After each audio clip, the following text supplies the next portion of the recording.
প্রিয় দর্শক, মানুষকে বলা হয় পৃথিবীর শ্রেষ্ঠ জীব, অথচ মানুষই আরেক দল মানুষকে মেরে ফেলবার গভীর ষড়যন্ত্রে লিপ্ত।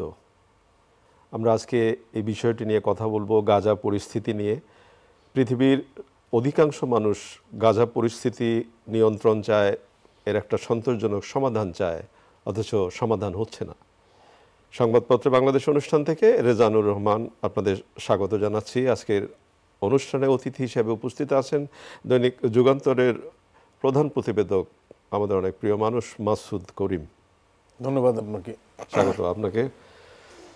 গাজা পরিস্থিতি নিয়ে কথা বলবো, যেটা প্রথমেই বলছিলাম যে মানুষ মানুষের জন্য, তাহলে মানুষ আবার মানুষকেই ধ্বংস করছে, সেটা কোন জায়গায়, কি মূল্যবোধ, আলোচনা করব সেটা নিয়ে। পত্রপত্রিকায় প্রকাশিত কয়েকটা শিরোনাম পড়ে শোনাই আপনাকে। প্রথম আলো: বাংলাদেশ আফগানিস্তান সিরিজ 1 ম্যাচ হাতে রেখেই সিরিজ জয় বাংলাদেশের। অবরোধ ভাঙতে আরও 9 নৌযান, গাজা অভিমুখে যাত্রা। গাজা পর্যন্ত যাব, কোনো বাধা মানব না, বাংলাদেশের আলোকচিত্রী শহীদুল আলমের একটি সাক্ষাৎকার। দৈনিক যুগান্তর: ফুঁসে উঠছে বিশ্ব, দেশে দেশে বিক্ষোভ, ধর্মঘট, ফ্লটিলার শেষ নৌযানও আটক। দৈনিক সমকাল: আটক অধিকার কর্মীরা অনশনে, গ্লোবাল সমুদ্র ফ্লটিলা। দৈনিক কালের কণ্ঠ: শিক্ষার মান তলানিতে, ইসরায়েলে অনশনে ফ্লটিলার অভিযাত্রীরা। বাংলাদেশ প্রতিদিন: ব্যাপক প্রস্তুতি জামায়াতের, গাজামুখী নতুন নৌবহর। মানব জমিনের শিরোনাম: প্রফেসর ইউনূস নিজের রেকর্ড নিজেই ভাঙলেন, প্রার্থী চূড়ান্তে 5 জরিপ বিএনপির। আমাদের সময় শিরোনাম: রাষ্ট্রীয় তেল কোম্পানির বিলাসী ভবন প্রকল্প। সময়ের আলো শিরোনাম: বেসামাল ব্যবসায়ীরা, নতুন যাত্রা 11 জাহাজের, ফ্লটিলার হামলার প্রতিবাদ ঢাকায়। মানব পাচার ঠেকানোর তোড়জোড় কেবল কাগজে কলমে, থামল ফ্লটিলার শেষ জাহাজ, নতুন করে ছুটছে আরও 9টি। আমার দেশ: রূপপুর পরমাণু বিদ্যুৎ কেন্দ্র নিরাপত্তা ঝুঁকিতে। খবরের কাগজ: রাজস্ব ফাঁকি দিয়েছেন 19,000 ধনী করদাতার 17,000ই। দৈনিক করতোয়া: গাজামুখী ত্রাণবাহী শেষ নৌযানও আটক। বগুড়া, জয়পুর, নওগাঁর নাটোর, 21 মাসে ট্রেন কাটা পড়ে নিহত 120 জন। মাসুদ করিম, শুরুতেই যেটা বলছিলাম যে পৃথিবীটা তো মানুষের জন্য, এই পৃথিবী যদি মানুষ না থাকে তাহলে পৃথিবীর কি হবে? আজকে ফ্লটিলা, এই যে অবরোধ ভাঙা, আরও নৌযান, অধিকার কর্মীরা গেলেন, তারা বাধাগ্রস্ত হলেন। আমাদের একজন বিশিষ্ট আলোকচিত্রী, মানবাধিকার কর্মী শহীদুল আলমও আছেন এই তালিকার মধ্যে। তো এবং উনি শেষ পর্যন্ত যেটা বলেছেন যে আক্রমণ সংখ্যা, তবুও গাজা পর্যন্ত আমরা যাব। এই যে গাজা পরিস্থিতি, পৃথিবীব্যাপী সবাই গাজার মানুষের পক্ষে, তারপরেও কেন পরিস্থিতি নিয়ন্ত্রণ হচ্ছে না? ধন্যবাদ। প্রথমেই আমি যেটা বলবো যে সমুদ্র ফ্লটিলা, যেটা ইটালি থেকে মাসখানেক আগে রওনা দিয়ে মোটামুটি গাজায় পৌঁছেছে, মানে একটা জাহাজ পৌঁছেছে, বাকিগুলিকে বাধাগ্রস্ত করেছে ইসরায়েলি নৌবাহিনী এবং তাদের অধিকার কর্মী, বিশেষ করে গ্রেটা থুনবার্গ, যিনি সুইডেনের পরিবেশবাদী আন্দোলনে বিশেষ নাম করেছেন, তিনি সহ অধিকাংশদেরকেই গ্রেফতার করেছে, আটক করেছে। তো এটা হলো ত্রাণবাহী একটা বহর, জাহাজের বহর। প্রায় অনেকগুলো দেশ থেকেই কয়েকশো অধিকার কর্মী এতে, যেটা বলা হচ্ছে, যেমন এখানে প্রায় 661 জন অধিকার কর্মী প্রথম ধাক্কায়, প্রথম দিকে। তো ওনারা এটা গিয়েছিলেন কারণ আপনারা জানেন যে গাজায় যে ইসরায়েলি নিষ্ঠুর নির্মম হামলা পরিচালিত হয়েছে এবং হচ্ছে, সেখানে ত্রাণের যে সংকট দেখা দিয়েছে সেটা নিরসনের জন্যে একটা রাফা বর্ডার আছে, যেটাকে মিশরের সাথে স্থলপথে, তো সেখানেও ইসরায়েলি বাহিনী বাধা সৃষ্টি করে ট্রাক ঢুকতে পারে নাই। তো সেখানে বিকল্প হিসেবে এই সমুদ্রপথে ফ্লটিলার মাধ্যমে ত্রাণ দেওয়ার চেষ্টা তারা করেছিলেন, তো সেটা বাধা দিয়েছে। আপনি যেটা বললেন যে আমাদের বিশিষ্ট আলোকচিত্রী জনাব শহীদুল আলম, তিনি অবশ্য মূল ফ্লটিলায় নাই, প্রথম যেটা গেছে, কিন্তু উনি দ্বিতীয় দফা যে মিডিয়া ফ্লটিলা যেটা, সেটাতে উনি গেছেন, ফ্রিডম ফ্লটিলা, এবং এটাতে 100 জনের মতো, এটা বড় জাহাজ, 100 জনের মতো কর্মী আছেন, তার মধ্যে 1/3 মিডিয়ার সাংবাদিক, 1/3 স্বাস্থ্যকর্মী আর 1/3 সংগঠক। বাট ওনাদের জাহাজটা এখনো তীরের কাছাকাছি যায় নাই, 6-7 দিন সময় লাগবে এটা পৌঁছাতে, তখন বোঝা যাবে এটাকেও নিশ্চয়ই বাধা দেওয়া হবে। আমি যেটা বলতে চাচ্ছি যে এই যে ইসরায়েলি বাহিনী ত্রাণ কর্মীদের নিরস্ত্র, তারা তো এখানে যুদ্ধ করতে যান নাই, জীবন রক্ষায় গিয়েছেন, তাদেরকে যে বাধাগ্রস্ত করেছে এটার জন্য আমরা তীব্র নিন্দা জানাচ্ছি। এবং যে সমস্ত বাংলাদেশের পক্ষেও নিন্দা জ্ঞাপন, বাংলাদেশ সরকার এটা নিন্দা জানিয়েছে তা, এবং যাদেরকে আটক করা হয়েছে ত্রাণ কর্মীদের, তাদেরকে অবিলম্বে মুক্তি দেওয়া হোক সেটা আমরা চাচ্ছি। ইসরায়েলের সাথে প্যালেস্টাইনের যে যে যুদ্ধ যেটা হচ্ছে, যুদ্ধ এখন তো আর যুদ্ধ না, একতরফা হামলা চালাচ্ছে, এইটা কিন্তু প্রায় 100 বছর ধরে চলছে। এবং এটা এত দীর্ঘস্থায়ী যুদ্ধ হওয়ার মূল কারণই হলো এখানকার ওয়ার্ল্ডের যে সবচেয়ে শক্তিশালী সামরিক এবং অর্থনৈতিক দেশ মার্কিন যুক্তরাষ্ট্র, তারা এই ইসরায়েলের এই হামলাটাকে সমর্থন করে যাচ্ছে। এবং বিশ্বের মানচিত্রে স্বাধীন ভূখণ্ড হিসেবে প্যালেস্টাইনের যে গড়ে তোলা সে স্বপ্ন, সেই স্বপ্ন যাত্রায় প্রতিবারেই তারা ভেটো প্রয়োগ করছে জাতিসংঘের নিরাপত্তা পরিষদে। নিরাপত্তা পরিষদের 5টি সদস্য রাষ্ট্রের যে কোনো স্থায়ী সদস্য রাষ্ট্রের যে কোনো একটি ভেটো দিলেই সেটা পাস করা সম্ভব নয়। অসংখ্যবার ভেটো দিয়েছে মার্কিন যুক্তরাষ্ট্র। এবং এইবার এই যে সাম্প্রতিক যে নির্মম হামলাযজ্ঞ, এটা আমি বলবো একটা ধ্বংসযজ্ঞে রূপান্তর করা গাজাকে, সেটার সত্ত্বেও কিন্তু এই যে নেতানিয়াহুর সকল হামলার সাথে মার্কিন যুক্তরাষ্ট্র ব্যাক করেছে, তারা এটাতে কোনো বাধা সৃষ্টি করে নাই। যদিও বৈশ্বিকভাবে এইবার যে জাতিসংঘের সাধারণ পরিষদের অধিবেশন হয়েছে, সেখানে নেতানিয়াহু যখন বক্তৃতা করেন সবাই ওয়াকআউট করেন, কিন্তু যুক্তরাষ্ট্র সেটা করেনি। তা আমরা দেখতে পাচ্ছি যে এইবার অনেক দেশ, ইউরোপিয়ান দেশ, এমনকি যুক্তরাষ্ট্রের সবচেয়ে বড় মিত্র যুক্তরাজ্য, তারাও স্বাধীন ফিলিস্তিন রাষ্ট্রকে স্বীকৃতি দিয়েছে। কিন্তু এটা নিরাপত্তা পরিষদে পাশ করানো যাচ্ছে না বলেই ওই যে 5 দেশ এই আমেরিকার বাধার কারণে সেটা সম্ভব হচ্ছে না। এই মধ্যপ্রাচ্য সংকটটার সমাধানের এটাই একমাত্র পথ, যে স্বাধীন ফিলিস্তিন রাষ্ট্র প্রতিষ্ঠা করা। এবং সেটা প্রতিষ্ঠা করতে হবে পূর্ব জেরুজালেমকে রাজধানী করে।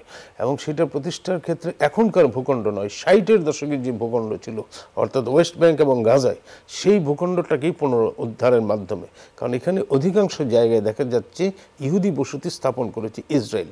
এই যে দখলকৃত জায়গা, অধিকৃত জায়গাগুলি ছেড়ে দিয়ে এই ওয়েস্ট ব্যাংক এবং গাজার থেকে এবং পূর্ব জেরুজালেমকে রাজধানী করে যদি একটা স্বাধীন ফিলিস্তিন রাষ্ট্র প্রতিষ্ঠা করা যায় এবং দ্বিরাষ্ট্রীয় সমাধান করা যায়, তাহলে মধ্যপ্রাচ্যের সমস্যার সমাধান হতে পারে।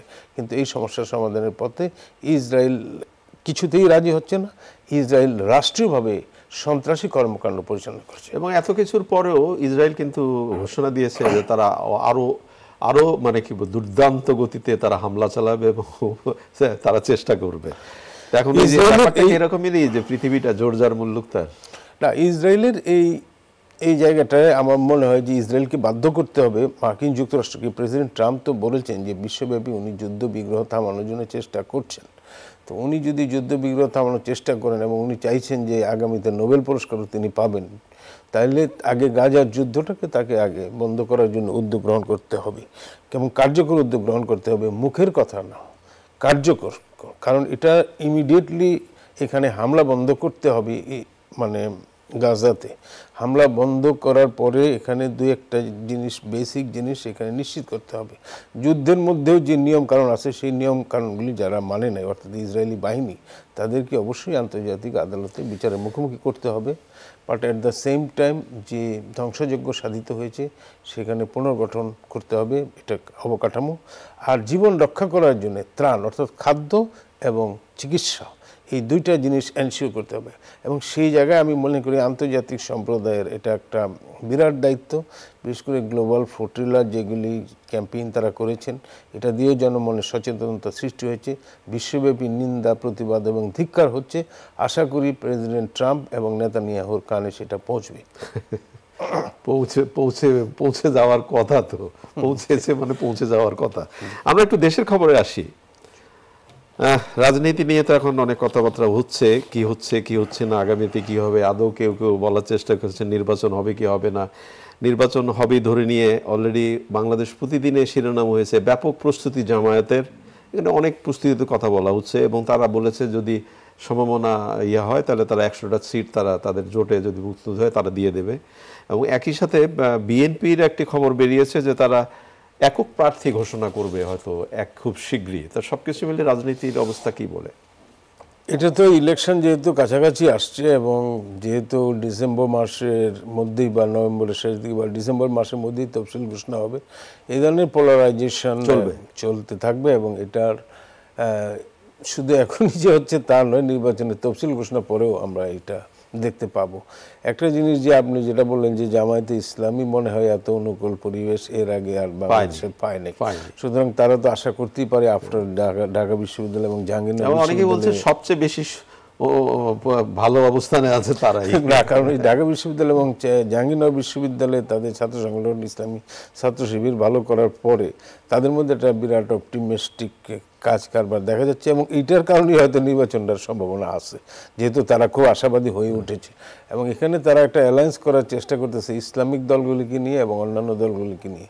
তাদের সম্ভবত একটা বড় টার্গেট থাকবে অন্তত অপোজিশন প্রধান বিরোধী দলটা হওয়ার জন্যে, যেহেতু তারা 100টা আসনেই ছেড়ে দিতে চাচ্ছে, তার মানে বড় ধরনের স্যাক্রিফাইস এখানে করা। এখানে আপনার কাছে কি মনে হয় এখনো যে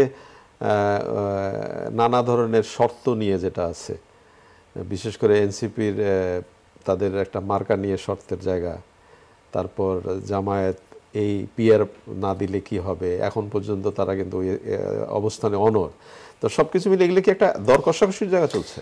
না, এগুলো তো চলেই নির্বাচনের আগে, এই ধরনের ব্যাপার তো এটা নতুন কিছু না। এর আগেও যতগুলি নির্বাচন অন্তর্বর্তী তত্ত্বাবধায়ক সরকারগুলির অধীনে হয়েছে, প্রত্যেকটা নির্বাচনের আগেই বিভিন্ন দলগুলির বিভিন্ন দাবি ছিল এবং যে সমস্ত যৌক্তিক দাবি থাকে সেগুলি হয়তো কর্তৃপক্ষ কনসিডার করে, যেগুলি মানে অতিরিক্ত সেগুলি হয়তো তারা বিবেচনা নাও করতে পারে, সেটা তো নির্বাচন কমিশনের ব্যাপার। কারণ সামনের যে দিনগুলি আসতেছে, তফসিল ঘোষণা পড়ার পরে অন্তর্বর্তীকালীন সরকারের চেয়েও বেশি দায়িত্ব হলো নির্বাচন কমিশনের কাছে, বিশেষ করে আইন শৃঙ্খলা বাহিনী এবং অনেক কিছুই নির্বাচন কমিশনের হাতে ন্যস্ত হয়ে পড়বে, সরকারের আমলাতন্ত্র ন্যস্ত হয়ে পড়বে। তো এই সমস্ত কারণে আমার মনে হয় যে নির্বাচন কমিশন এইসব বিষয়গুলি বিভিন্ন রকম প্রেসিডেন্স, আইন কানুন, নিয়ম নীতি, বাস্তবতা এই সমস্ত অনুধাবন করে তারা হয়তো সুচিন্তিত পদক্ষেপ নেবেন, যাতে করে বাংলাদেশে একটা অবাধ, সুষ্ঠু, শান্তিপূর্ণ, গ্রহণযোগ্য এবং মানুষের কাছে একটা সুন্দর নির্বাচন হতে পারে ডেমোক্রেসিতে ট্রানজিশনের জন্য। At this right now Bangladesh কোনো ডেমোক্রেটিক শাসন নাই, সেটা একটা অগণতান্ত্রিক শাসন। সুতরাং গণতন্ত্রের ট্রানজিশনের জন্য, বিশেষ করে একটা বড় অভ্যুত্থানের পরে এই আগামী নির্বাচনটা খুবই গুরুত্বপূর্ণ, কারণ এই নির্বাচনটা শুধু গণতন্ত্রের জন্য না, দেশের স্থিতিশীলতা, অগ্রগতি, উন্নতির জন্যও খুবই গুরুত্বপূর্ণ। আচ্ছা মাসুদ করিম, এই সময়ে অধিকাংশ যারা রাজনীতি মানে নির্বাচনে যাবেন তারা সবাই বলবার চেষ্টা করছেন তরুণরা তাদের, যেহেতু তরুণরা একটা বিস্ময়কর পরিবর্তন ঘটিয়েছে, তরুণরা তাদের, তরুণদের নিজস্ব একটা দলও আছে, তৈরি হয়েছে, সবকিছু মিলিয়ে তরুণরা আসলে কাদের? না, তরুণ ভোটারটা একটা বিরাট ফ্যাক্টর। মানে আমার মনে হয় যে 35-এর নিচে যারা বয়স, এদের সংখ্যাটা অনেক বেশি এবং বিশেষ করে ভোটার তালিকা যে আপডেট হয়েছে, এই হালনাগাদ ভোটার তালিকা অনেক প্রায় ইউনিভার্সিটির ছাত্র সবাই ভোটার হয়ে গেছে। তো এইসব দিক থেকে তরুণ ভোটারের সংখ্যাটা একটা বিরাট নীতি নির্ধারক হতে পারে এই বছর। তরুণ ভোটার, বিশেষত নারী ভোটার যেগুলি, সেটাও কিন্তু একটা গুরুত্বপূর্ণ ফ্যাক্টর। এবং প্রবীণদেরকেও আপনি বাদ দিয়েন না, তারাও তো তরুণ ছিল।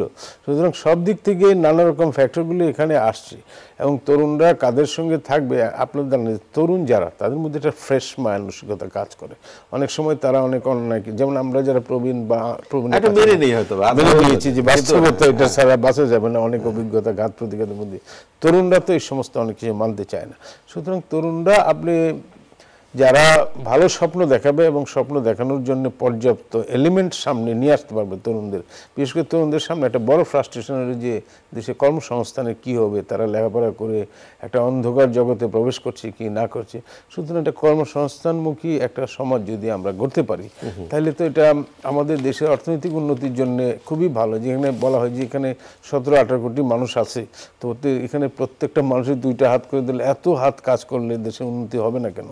তো সেখানে যদি দুর্নীতির বিরুদ্ধে যারা কথা বলবে, তরুণরা তো তাদের দিকেই যাবে। এবং সেটা বলা শুধু না, কাজে কর্মে প্রমাণ করতে হবে। অনেকে বলে, কিন্তু দেখা যাচ্ছে যে কাজে গিয়ে তারা একই রকম।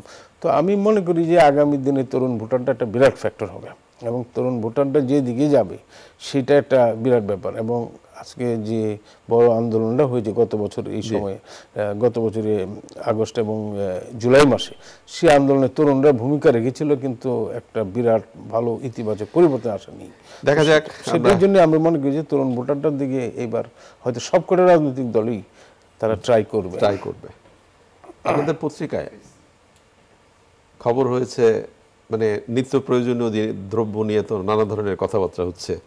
কাঁচামরিচের কেজি 400 টাকা। তো এটা এই মানে প্রতি বছরে এই কাঁচামরিচ লাফায় লাফায় নিজের এই শ্রেষ্ঠত্ব জাহির করে।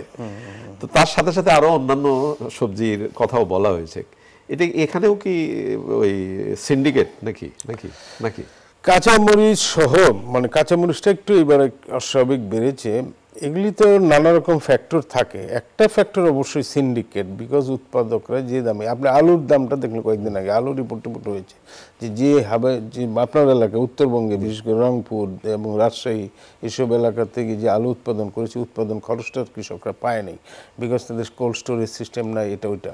তো এক একটা জিনিস এক এক। তো কাঁচামরিচের ক্ষেত্রে বা কাঁচা শাকসবজির ক্ষেত্রে যেটা বড় ফ্যাক্টর হয়ে থাকে যে বৃষ্টি টিষ্টি হলে, বন্যা টন্যা হলে এবং ট্রান্সপোর্টের ব্যবস্থাটা সমস্যা হলে, এতে কি আপনাকে মনে হয় না, একটা ছোট্ট করে শেষ তো অনুষ্ঠান, এতে হয় না যে পত্রপত্রিকায় যখনই ওই দাম বাড়ানোর রিপোর্ট হয় তখনই সাথে সাথে ওরা সুযোগ খুঁজে ফেলে না যে এই যে দাম, পত্রিকায় দাম বেড়ে গেছে, তার মানে আরো বেশি দাম বাড়াতো? না, সেটা তো দাম বাড়াটা তো বাড়ানোর জন্য লেখা হয় না, দামটা যাতে নিয়ন্ত্রণে কর্তৃপক্ষের নজরে আসলে নজর দেয় কর্তৃপক্ষ। কর্তৃপক্ষ নজর যে দেয় না সেটা তো কার্যকর প্রমাণ। একেবারে অনুষ্ঠানের শেষের দিকে আমরা খেলা নিয়ে একটু কথা বলি। 2-3 সিরিজের 2টিতে জিতে গেল বাংলাদেশ আফগানিস্তানের সাথে টি-20। অবশ্যই আমরা বাংলাদেশের জয় যখন শুনি তখন আমরা অত্যন্ত আনন্দিত হই, এবং বাংলাদেশ যখন জয়লাভ করতে পারে না আমরা খুব ব্যথিত। একই সাথে আমাদের মেয়েদের বিশ্বকাপ চলছে, তারাও খুব ভালো করছে। মেয়েরা তো খুবই উদ্দীপনাময়ী, তারা খুবই ভালো করছে এবং এই বছর তো আমরা আশা করি আমাদের এই জয়ের ধারা অব্যাহত থাকবে, সেটাই আমাদের প্রত্যাশা থাকবে। গুড লাক সবার জন্য। Good luck. জি, আপনাকে অসংখ্য ধন্যবাদ আজকের অনুষ্ঠানে আসবার জন্য। প্রিয় দর্শক, আমরা প্রথমে যে কথাটি বলেছিলাম, মানুষ মানুষের জন্য, এই যে একদল মানুষ আর একদল মানুষকে নিশ্চিহ্ন করবার জন্য যে ষড়যন্ত্রে লিপ্ত হয়েছে, পৃথিবীর অধিকাংশ মানুষ এই নিপীড়িত মানুষদের পক্ষে দাঁড়ানো সত্ত্বেও সন্তোষজনক সমাধান হচ্ছে না। তাহলে কি জোর যার মুল্লুক তার, এই কথাটি কি শ্রেষ্ঠত্ব? এটাই কি খাঁটি? এটাই কি সত্য হবে? ভালো থাকবেন। আগামীকাল নিশ্চয়ই এই সময় আবার কথা হবে। খোদা হাফেজ।